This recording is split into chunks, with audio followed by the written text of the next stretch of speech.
ನಗರದ ವಿಜ್ಞಾನ ಕೇಂದ್ರದಲ್ಲಿ ಈಡಿಗ ಸರ್ಕಾರಿ, ಅರೆ ಸರ್ಕಾರಿ ನೌಕರರ ಕ್ಷೇಮಾಭಿವೃದ್ಧಿ ಸಂಘದ ನೇತೃತ್ವದಲ್ಲಿ ಆಯೋಜಿಸಲಾಗಿದ್ದ ಪ್ರತಿಭಾ ಪುರಸ್ಕಾರ ಸಮಾರಂಭವು ಅದ್ಧೂರಿಯಾಗಿ ಜರುಗಿತು. ಈಡಿಗ ಸರ್ಕಾರಿ, ಅರೆ ಸರ್ಕಾರಿ ನೌಕರರ ಕ್ಷೇಮಾಭಿವೃದ್ಧಿ ಸಂಘದ ನೇತೃತ್ವದಲ್ಲಿ ನಗರದ ಟ್ಯಾಂಕ್ ಬಂದ್ ರಸ್ತೆಯಲ್ಲಿರುವ ವಿಜ್ಞಾನ ಕೇಂದ್ರದಲ್ಲಿ ಏರ್ಪಡಿಸಲಾಗಿದ್ದ ಪ್ರತಿಭಾ ಪುರಸ್ಕಾರ ಸಮಾರಂಭವನ್ನು ಶಿವಮೊಗ್ಗದ ರೇಣುಕಾನಂದ ಮಹಾಸ್ವಾಮಿಗಳು ದೀಪ ಬೆಳಗಿಸುವ ಮೂಲಕ ಉದ್ಘಾಟಿಸಿ ಮಾತನಾಡಿದರು. ಈ ಜಗತ್ತಲ್ಲಿ 3 ರೀತಿಯಾದಂಥ ಜನ ಇರ್ತಾರಂತೆ. ಈ 3 ರೀತಿಯಾದಂತಹ ಜನರಲ್ಲಿ ನಾವು ಯಾರಾಗಬೇಕು ಅಂತ ನೀವು ಆಲೋಚನೆ ಮಾಡಬೇಕು. ಯಾರಾದರೆ ಸೂಕ್ತ, ಯಾವ ದಾರಿಯಲ್ಲಿ ಹೋದರೆ ನಾವು ಅವ್ರು ಆಗ್ಬೋದು ಅನ್ನೋದನ್ನು ನಾವು ಆಯ್ಕೆ ಮಾಡ್ಕೋಬೇಕಾಗ್ತದೆ. ಮೊದಲನೇವರು ಶ್ರಮಿಕರು ಅಥವಾ ಶ್ರಮವಂತರು ಅಂತ.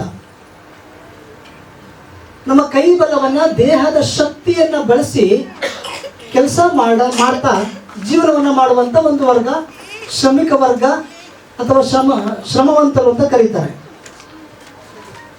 ಎರಡನೇ ವರ್ಗ ಬುದ್ಧಿವಂತರು ಅಂತ.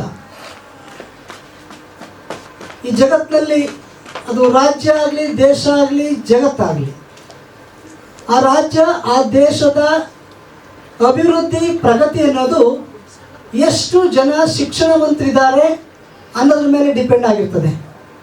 ಹಾಗೆ ಬುದ್ಧಿವಂತರು ಏನು ಮಾಡ್ತಾರೆ ಅಂತಂದರೆ, ಚೆನ್ನಾಗಿ ಓದಿ ಕರಗತ ಮಾಡಿಕೊಂಡು ಬುದ್ಧಿಯನ್ನು ವಿಕಾಸಗೊಳಿಸ್ಕೊಂಡು ಒಂದು ಮಧ್ಯಮ ವರ್ಗದ ಬದುಕನ್ನು ಸಾಗಿಸ್ತಾ ಬುದ್ಧಿವಂತರಾಗಿ ಬುದ್ಧಿಯಲ್ಲೇ ಕೆಲಸವನ್ನು ಮಾಡ್ತಾ ಇರ್ತಾರೆ. ಈ ವರ್ಗ ಎರಡನೇದು ಬುದ್ಧಿವಂತ ವರ್ಗ. ಮೂರನೇದು ಧರ್ಮವಂತರು ಅಂತ. ಇದು ಎರಡನ್ನು ದಾಟಿರುವಂತಹ ವರ್ಗ. ಈ ಧರ್ಮವಂತರು ಏನಪ್ಪ ಮಾಡ್ತಾರೆ ಅಂತಂದರೆ, ಸಮಾಜದಲ್ಲಿ ಧರ್ಮವನ್ನು ಬಿತ್ತಲಿಕ್ಕೋಸ್ಕರವಾಗಿ, ಧರ್ಮವನ್ನು ಉಳಿಸ್ಲಿಕ್ಕೋಸ್ಕರವಾಗಿ ಸಾಮಾಜಿಕವಾದಂತಹ ಹೋರಾಟವನ್ನು ಮಾಡುವ ಮೂಲಕವಾಗಿ ಶೋಷಿತರನ್ನು ಸಂರಕ್ಷಣೆ ಮಾಡ್ತಾ, ಎಲ್ಲಿ ಅನ್ಯಾಯ ಆಗ್ತದೋ ಅವರಿಗೆ ನ್ಯಾಯವನ್ನು ಕೊಡಿಸುವಂಥ ಕೆಲಸ ಮಾಡ್ತಾ ಧರ್ಮವಂತರಾಗಿ ಬದುಕ್ತಾ ಇರ್ತಾರೆ. ಅವರ ಜೀವನವನ್ನು ಪೂರ್ತಿ ಧರ್ಮದ ಉದ್ಧಾರಕ್ಕೋಸ್ಕರವಾಗಿ ಬಳಸೋದ್ರಿಂದ ಅವರು ನಮ್ಮೆಲ್ಲರಿಗೂ ಸಹ ದೇವರಾಗ್ತಾರೆ, ನಮ್ಮೆಲ್ಲರಿಗೂ ಸಹ ಆರಾಧ್ಯ ದೈವವಾಗ್ತಾರೆ. ಆ ಸಾಲಿನಲ್ಲಿ ಸೇರಿರೋರು ನಾರಾಯಣ ಗುರುಗಳು.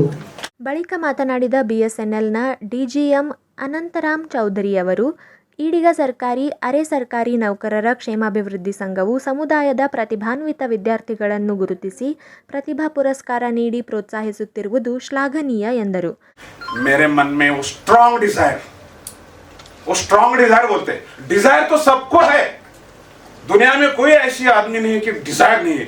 मुझे भी कलेक्टर होना है, मुझे भी वहां जाके बैठना है और सिग्नेचर करना. ऐसा नहीं मिलता, ऐसा नहीं मिलता. मिलता तो सब कलेक्टर होते, मिलता तो सब SP होते, मिलता तो सब DSP होते. उसके लिए हार्ड एंड हार्ड, जैसे आपने हार्ड वर्क करके यहाँ रैंक नंबर 1 and 2 and 3 जो आपको 10वीं में और PUC में मिला है, उसको कंटिन्यूअस टिल योर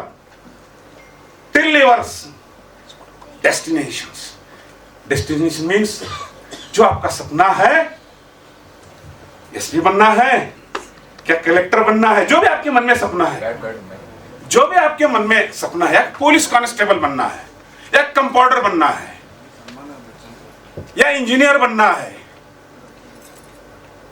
मन में रहती है ना, तो उसके लिए हमको क्या करना है. ಸಮಾರಂಭದಲ್ಲಿ ಈಡಿಗ ಸಮಾಜದ SSLC ಹಾಗೂ PUC ಸೇರಿದಂತೆ ವಿವಿಧ ಪದವಿಯಲ್ಲಿ ಉತ್ತಮ ಅಂಕ ಪಡೆದ ಪ್ರತಿಭಾನ್ವಿತ ವಿದ್ಯಾರ್ಥಿಗಳಿಗೆ ಪ್ರತಿಭಾ ಪುರಸ್ಕಾರ ನೀಡಿ ಸತ್ಕರಿಸಲಾಯಿತು.